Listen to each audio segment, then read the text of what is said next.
এক গ্রামে সুস্মি আর তার দুই ছেলে বাস করত।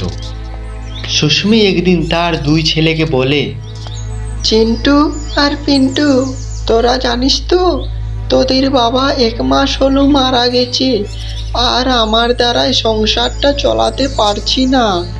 চিন্তা করো না মা, আমরা দুজন তোমাকে আর কোনোই কষ্ট করতে দেব না।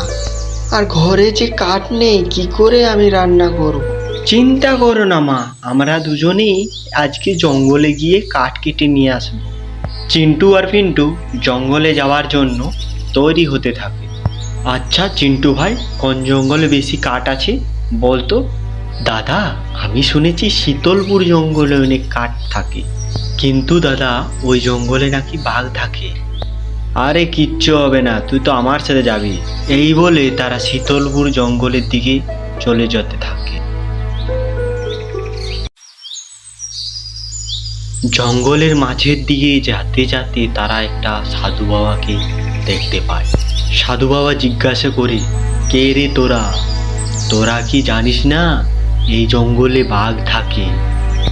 আমি সাধু বাবা পিন্টু, আর এটা আমার ভাই চিন্টু। আমাদের খুব আর্থিক সমস্যা, তাই আমরা গাছ কাটতে এসেছি। সাধু বাবা তাদের কষ্ট বুঝতে পারে।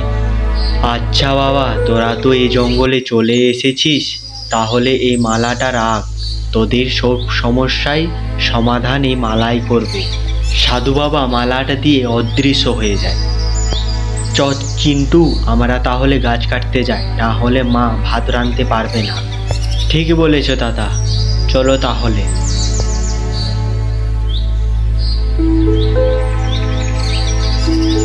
এ কি দাদা, সামনে যে বাঘ! আমাকে তো খুব ভয় লাগছে। চিন্তা করিস না, তোর দাদা থাকতে তোর কিছু হতে দেব না আমি।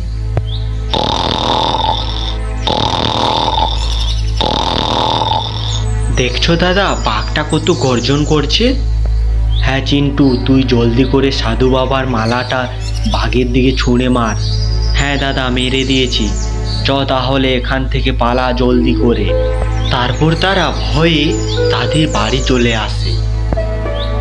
আরে এই চিন্টু, বাড়ি পৌঁছে গেছি। আচ্ছা দাদা, মায়ের জন্য তো কাঠ আনাই হলো না, মা তাহলে কি দিয়ে রান্না করবে?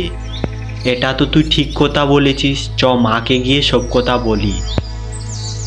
কি রে বাবা, তোরা তো কাঠ না নিয়েই চলে আলিস। জানো মা আজকে কি হয়েছে? দাদা, আমি কাঠ কাটতে গেছিলাম শীতলপুর জঙ্গলে, আর সেখানে আমাদের সামনে বাঘ চলে এসেছিল। তারপর সাধুর দেওয়া মালাটার জন্য আমরা বেঁচে গেলাম আজকে। তাই নাকি বাবা? তোদের সামনে বাঘ এসেছিল? আর কোনোদিন তোদেরকে জঙ্গলে পাঠাবো না আমি। আমি পাশের গাছের থেকে দুটো কাঠ কুড়িয়ে নিয়ে এসেছি, আর ওটা দিয়ে আমি ভাত রান্না করেছি। আয় বাবা, তোরা অনেক কষ্ট করেছিস আমার জন্য, আর কিছু করতে হবে না। আয় দুটো খাবার খেয়ে নে।